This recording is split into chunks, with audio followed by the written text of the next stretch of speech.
Music is brainwashing you into staying broke.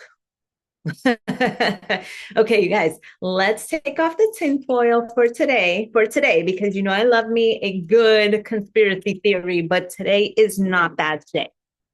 So, what are we talking about today? Today, we're talking about how we are consuming things into our mind, spirit, and our hearts. And what does that mean? What does that look like to be a conscious consumer of media, of information, and how we can really use that to transform our manifestations? So, I had a boyfriend, and this is why this is important, because we went skiing one weekend, and for series of unfortunate events, we had to come back in the middle of the night. It was a 4 hour drive that we started at 2 a.m. And I remember saying, you know what, I'm going to take the first couple of hours because I am just like a zombie after certain hours, but like, I don't want you to have to drive the full 4 hours. So I'm going to drive the first couple hours and you do the second half. And he's like, great, no problem. So those 2 hours, I crank up the music and I'm singing at the top of my lungs. I'm, staying awake and like just really hyping myself up. And after about 45 minutes to like an hour, he turns to me and he's like, wait a minute, are you depressed? I was like, what are you talking about? He was like, all the songs that you have played are so depressing. And I'm just sitting here like, it's just music, bruh. What are you talking about? Like, it's just music. He was like, okay, I mean, just maybe look at that. And like, that was the first time that I had ever come to the awareness that I want to bring to you guys is, what is it that we continually just say, it's just music. It's just TV. It's just a movie. Oh, it's just that's just how they are. That's just that's just how it is. But really, what's happening is we're adopting these ideas subconsciously. And I want to bring it to the forefront so that you can make a conscious choice about what you consume rather than just letting things happen on autopilot. So I love this quote: you cannot manifest a higher life while feeding your lower nature. Now, oh my God, I remember that there's this story of like the two wolves that live inside of us. And I'm totally going to butcher this. So you're just going to have to go with it, right? And these two wolves are at war, the dark wolf and the light wolf. And they're always at war. They're always at war, fighting every single day. But which one is going to win? It's the one you keep feeding. And if you would like to really manifest from a place of abundance, you always have to be thinking, how can I optimize the way I think, the way I feel, the way I act, the things I want? And it's not that you're doing it wrong, but you're playing off old programs that have been given to you and that you haven't been consciously aware of. They come from many different places in your life. They come from experience, things that you've witnessed firsthand. They come from your parents. When you grew up, what did you see? Or not even your parents, just the people who were around you while you were growing up. What did you see? They also came from society.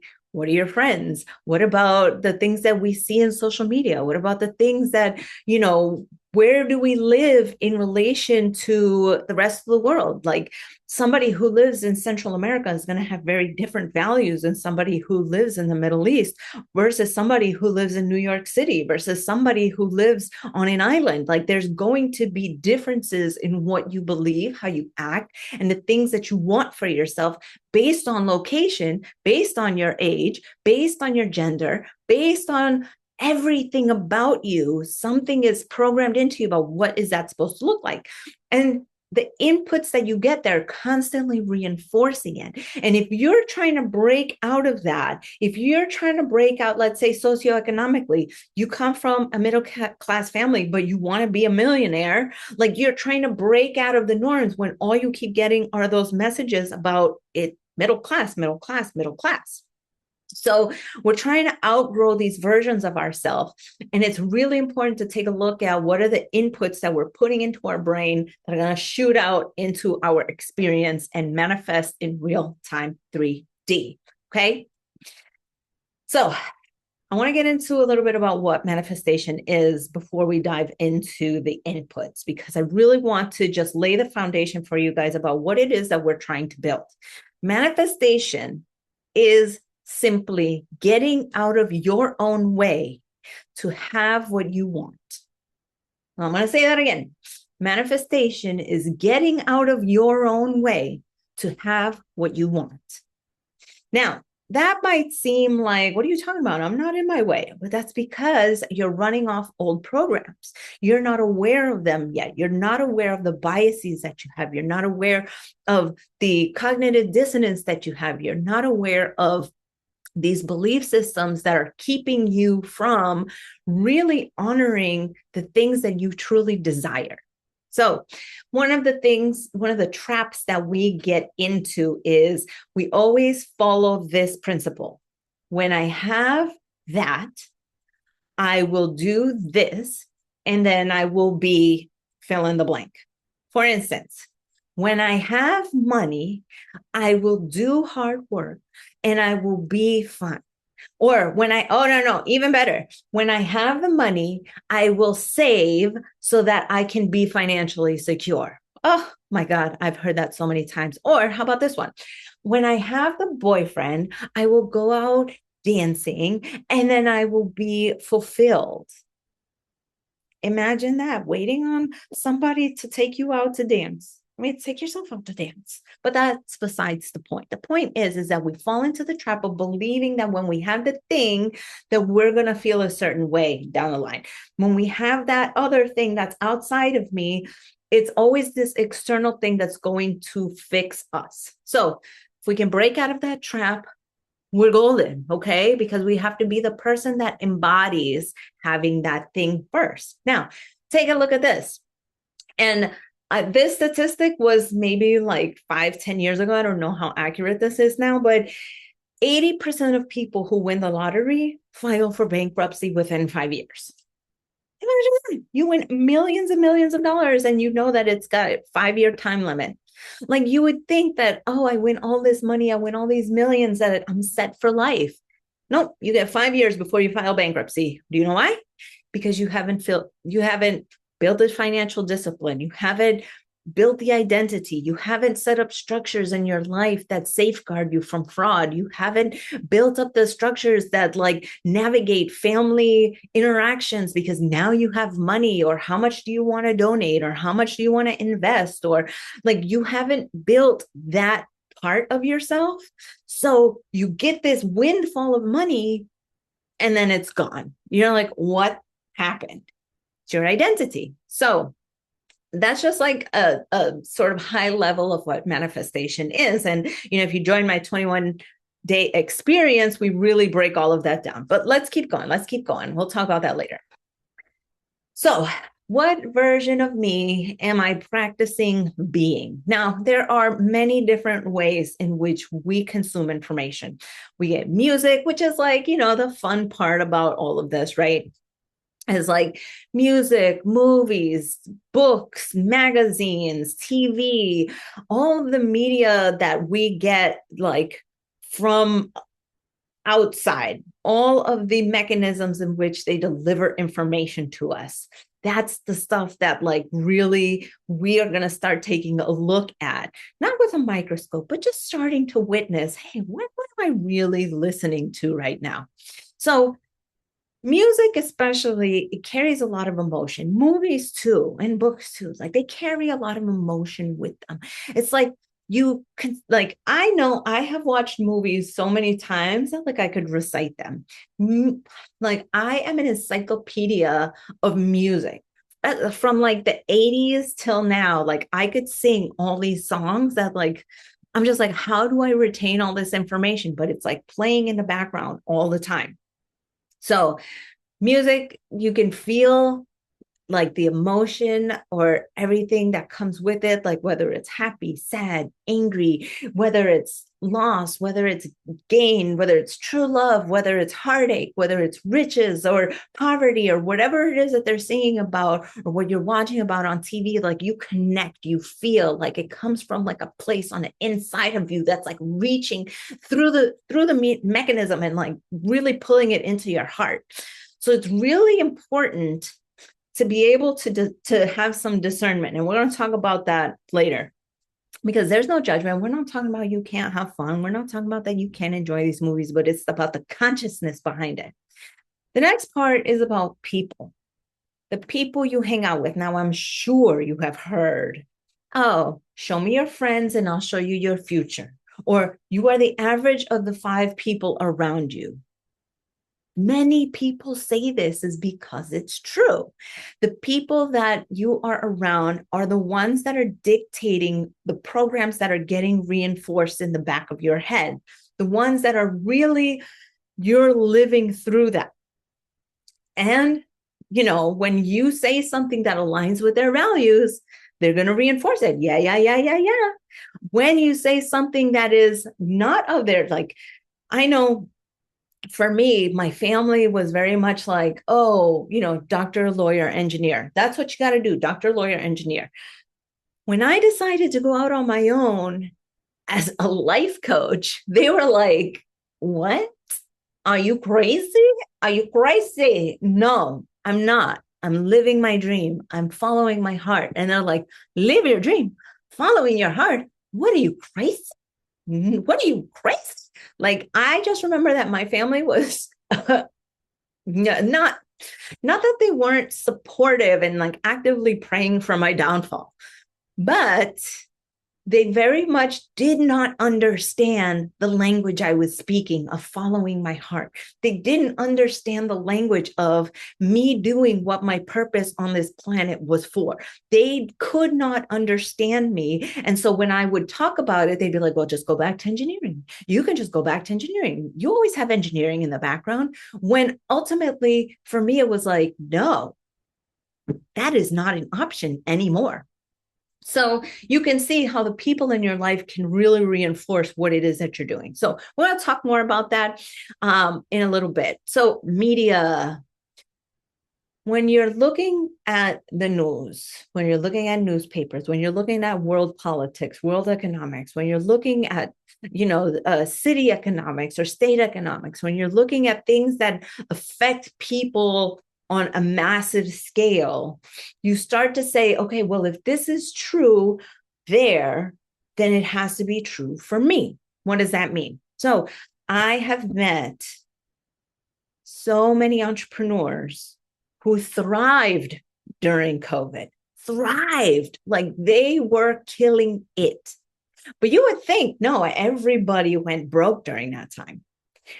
But you don't have to believe in that. Like the doom and gloom that is on the news, that is on the TV, that is on the magazines and even on social media, it's like they're the ones dictating what it is that you believe as an identity that is happening. And so we're trying to break that.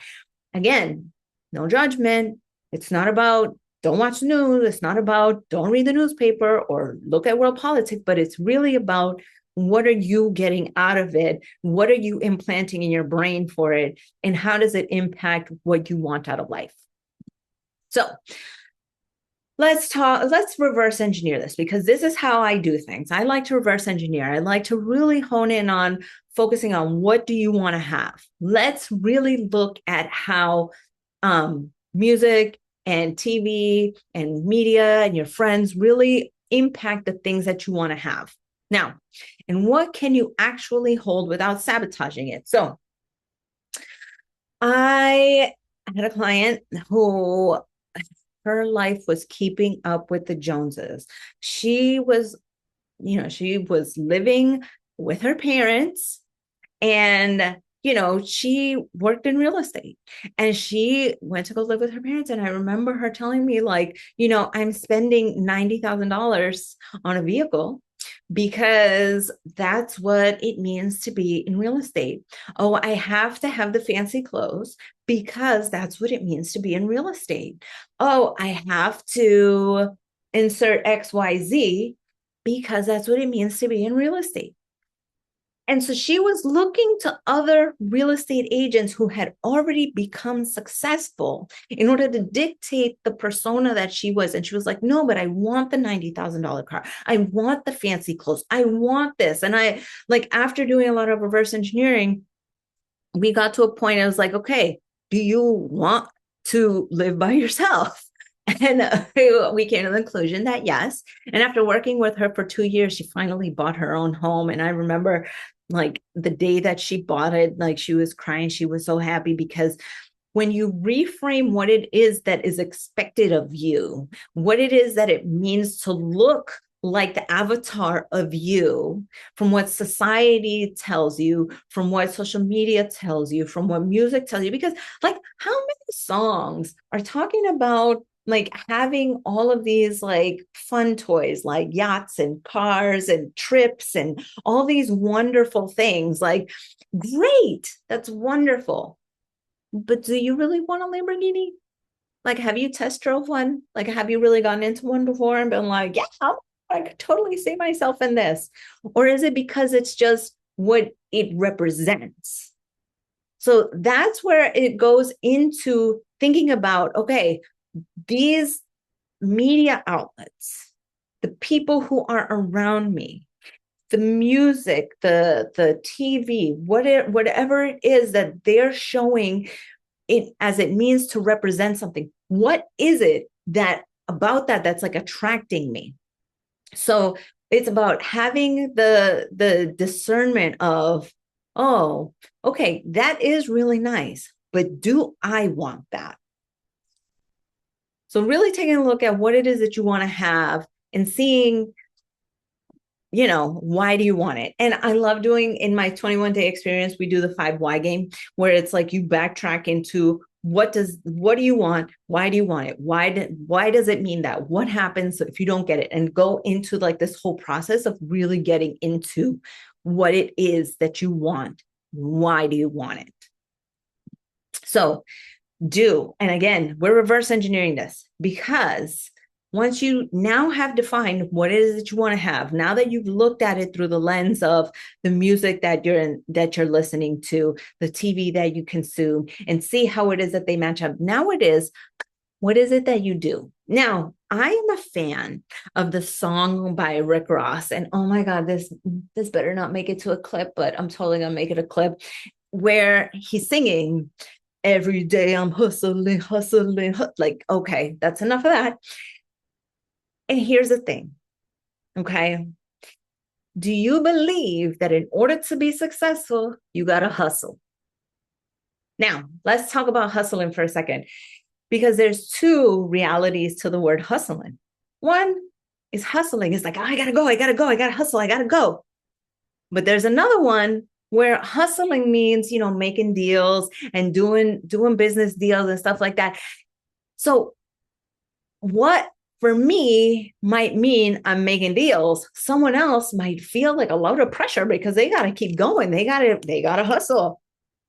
Okay? So again, it's about discernment. What do these things actually represent? A lot of people think that they have a motivation problem, but really it's like an input problem. It's like, okay, I can't keep up this hustle. Can't, like, hustle culture. Oh my God, that's like the bane of my existence. Like, I have witnessed so many people burnt out because of hustle culture, because you're doing things that aren't aligned. They're not getting you what you want. And so you keep beating your head against the same wall over and over again because you see other people doing this. You hear other people doing this. And like you're absorbing that this is what it means. So looking at it through the lens of what is actually aligned with who I am, what I want, the lifestyle I want, versus what are you being told to want? What are you being shown is the way versus what is actually your way of doing things? So B, your inputs are your identity reinforcement. So So I've already talked about the lottery debacle, right? 5 years. You get 5 years. You win the lottery, you get 5 years. That's all you get. But when you when you reverse engineer, yeah, I know. I'm sorry. Hold on. The comments are going crazy right now. So when you reverse engineer what you want to have, what is it that you need to do that's in alignment?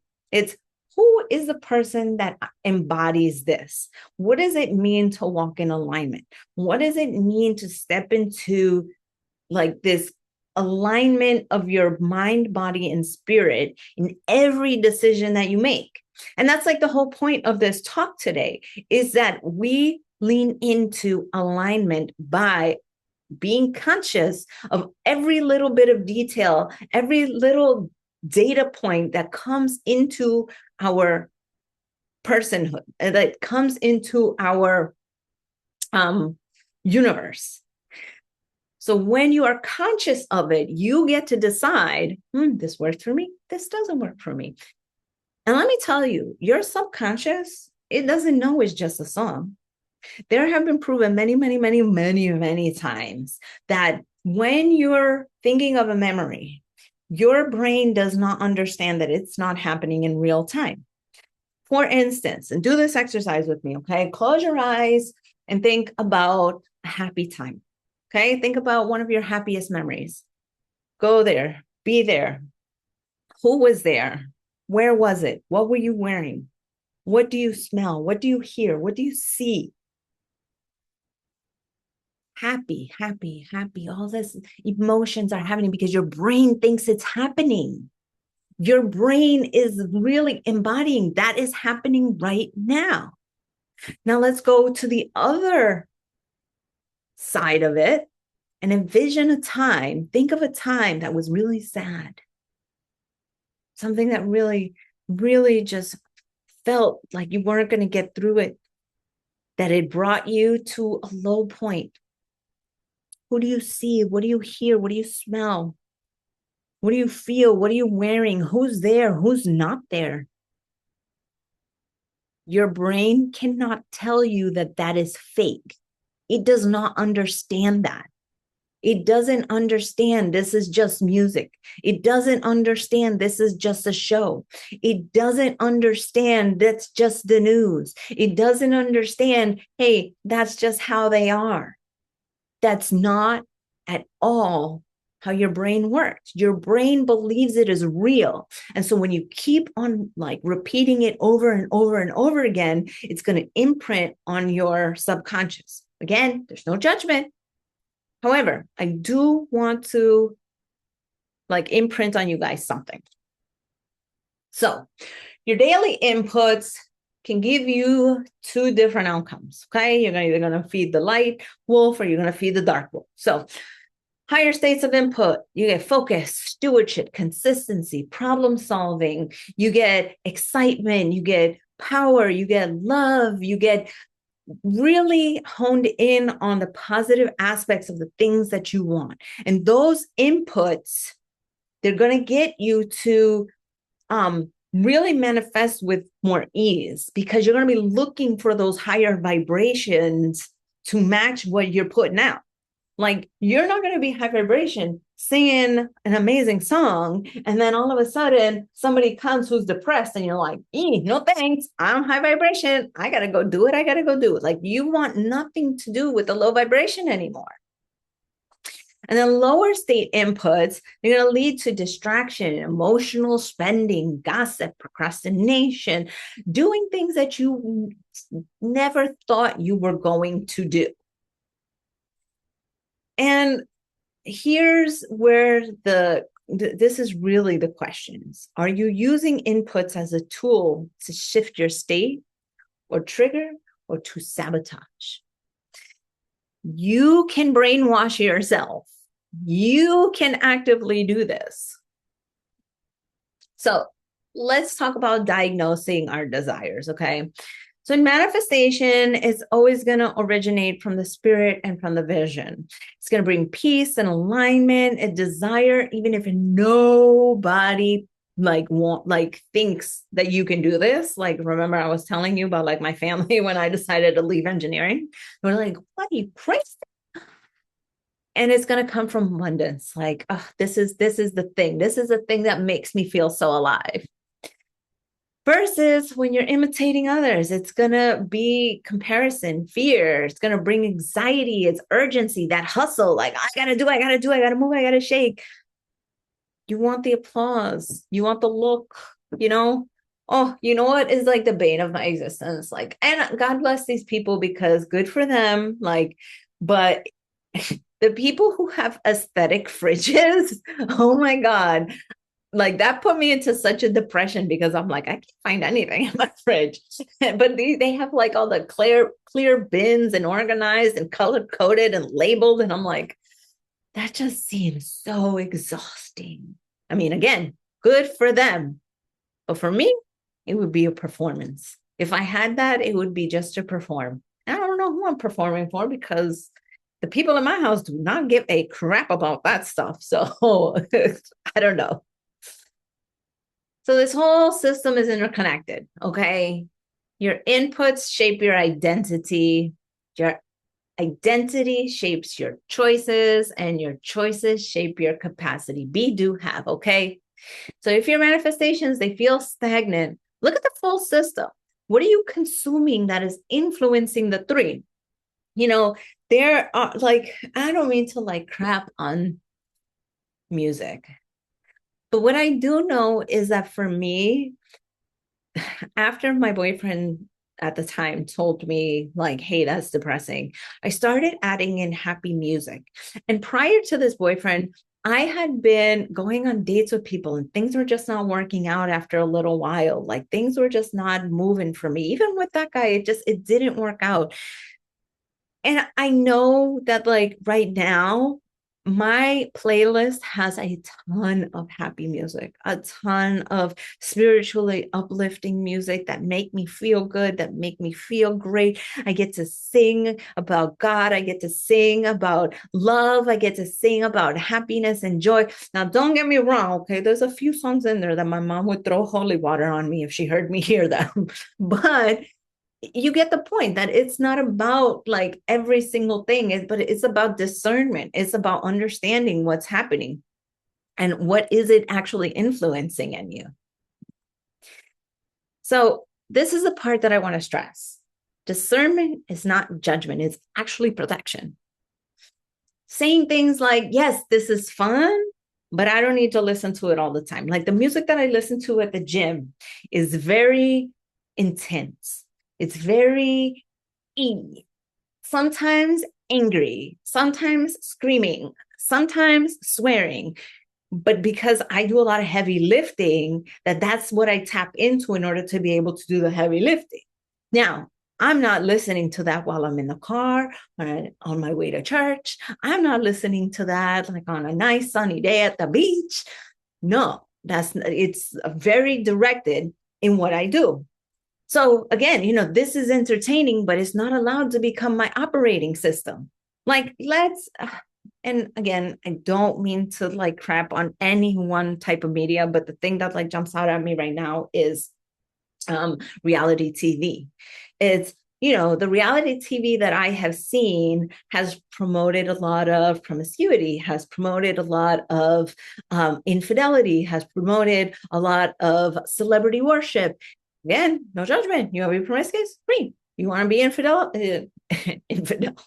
If you want to cheat, like you do, you boo. Okay. Not condoning it. I'm just saying I'm not here to judge you. That's not my job. Okay. My point is that don't adopt other people's reality. Don't adopt other people's morals as your own. No, hey, to me, that's not okay. To me, that's not a life I want. That's not who I want to become. That's not the type of person that I am. And I will say this, I will lean into, even though we are discerning, one of the things that I have done that has really increased my manifestations is asking myself this one question. Do I want to go with the flow, or do I want to be fighting an uphill battle? And knowing that if I'm listening to music that is about breakup, about infidelity, about, unrequited love, if I'm listening to music that is about breakups and to makeups and fighting and like all of this, I have to then work against the grain in order to make sure that I have a happy marriage. I have to work against all of this time that I have invested into thinking relationship bad, relationship hard, relationship this, relationship that, versus like, hey, if I could just support my marriage by always viewing marriage as a happy experience, as a happy facet of my life, that love is abound, that men are good, that men love me. My husband loves me, not men. But, if I come from that energy and I've lived in that energy for 1-2 hours a day, I know that me manifesting my happy marriage is going to be that much easier. And I don't know about you, but I like things to be easier. I like things to go smoother. So, how do you even begin to look at what it is that you're doing? I'm going to do a little bit of an audit. Okay. Now, over the next week, we're going to take a look at what are you consuming. Okay. We're going to start with the B audit. What identity does this reinforce? When you think about your music, when you're talking to people, when you're looking at a movie, when you're looking at a piece of art, what is this reinforcing in me? What belief do I have that this is saying, yes, this is true? And who do you become while consuming it? So again, like when I'm at the gym and I'm lifting heavy and I got this music on, there's a song that I put on that's called You Were Crying Like a Bee. And to me, it transports me to a time where I was crying because I lost a bodybuilding competition. Like, I mean, I lost, came and did last. Like, I was not good because I didn't do everything that I could possibly do. And so it transports me to that time where I was crying because I was like, man, I could have done more. And it reminds me, oh, I was crying like a bee. And then it comes from like a very, like, I know. Okay, I know it's a very, very harsh way to talk to myself. You don't got to remind me of that. But when I become this person, I don't become the person who lost anymore.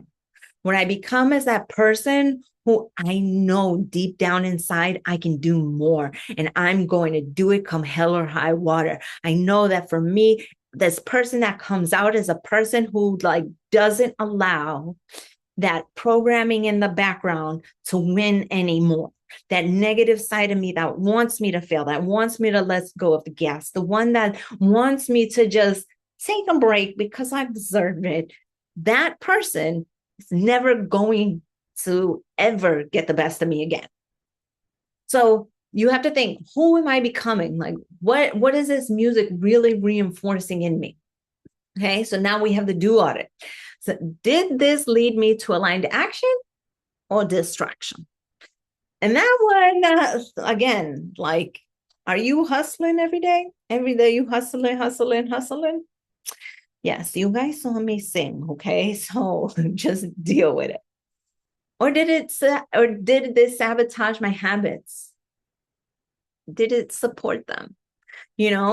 Is putting that song on reminding you that, oh yeah, you know what? I want to be doing more. I want, like, if maybe you're somebody who is very stagnant that needs to get hustling. Yeah, put it on, crank it up. Say every day I'm hustling. Yes, I can do this. Maybe some people, it causes chaos. You have to look at it through the lens of what is this song doing for me? So that same song might be empowering to somebody. To another person, it's like, oh my God, it is like totally stressing me out. So having that sort of discernment that I keep telling you about. And then the have audit. Does this make me desire something that I really don't even know anything about, that I don't even want? Does it make me want to buy or prove or perform? Like, what is it about this thing that they're talking about that is so attractive to me? Is it the lifestyle? Is it the person? Is it the love? Is it the attention? Or is it really that you want the Lambo? Go test one out. Go drive it and go see how it fits. And then really, really look at all three of these and how they play a part in your life. You can intentionally brainwash yourself. You can do that. You have the option to do that. You want to live a life of prosperity, only listen to music about prosperity. Only watch lifestyles of the rich and famous. Only watch YouTubes and TikToks and Instagram reels about the lavish lifestyle, if that's really what you want. The world has been programming you your whole life. Now it's your turn to decide what gets access to your brain. You get to decide. Nobody else, not your parents, not society, not the media, not the music, not the books. You. And even to some extent, past you has had some control over you. And so when you clean all of that up and you apply this filter of, does this really align with what I want? You get to choose what music you listen to. You get to choose what media you consume. You get to choose who you hang out with. You get to choose how you view these things. And then tell me that your manifestations don't get supercharged after doing that. So as I had mentioned earlier, I created a 21-day experience where we dive into all of that, where we go from, looking at what it is that you want to have and really deciphering. We get in there to, what is it that I want? How do I know that I want this? And then going into, is it performative? Is this something that I'm keeping up with the Joneses? And then we go into the do. What are you doing that is misaligned? And even better, I show you guys how to get divine inspiration, how to get those creative ideas that will knock this stuff out of the park. Okay. It is so amazing when you apply that. And finally, who are you? Well, who do you need to be to embody the person who already has this stuff? And I break down exactly what that means, because everybody's like, oh, you have to live from the end. You have to already act like you have it. Well, how do you do that? Listen, this 21-day experience is exactly for you. This 21-day experience, this is a process that I use myself to hypercharge all of my manifestations. Every single thing I've ever wanted, I have gotten. And I promise you that this is exactly the way that I do this. Because, and it's a 21-day experience, but that's because I'm just trying to get you guys to do a little bit a day. You can go through this entire program in like an hour. The entire thing, you can do it in an hour. But I break it up because I really want to get you guys behind the psychology of how to break all this stuff down, how to knock out all the experiences that other people impose on you, all the lies that we've incorporated in our life, and really get to the crux of what we want, and we can have it. Okay. So manifestation isn't just asking, it's about becoming. And who you become is up to you. Who you become is 100% up to you. What you consume, what you allow in your life, you get to control that. And I don't know about you, but to me, that's empowering to know that I have control of what is in my life, that I have control over what isn't in my life, that I get to understand the moment that when I understood the moment that I created all of this, everything I have ever had, everything that I have experienced, everything that I will ever experience is because of me. I said, oh, I do have control. I do have control in my life. And that, my friends, is top tier. Okay. So I'm going to start taking questions and we're going to do hot seat coaching. I'm going to cut this off now. Love you guys.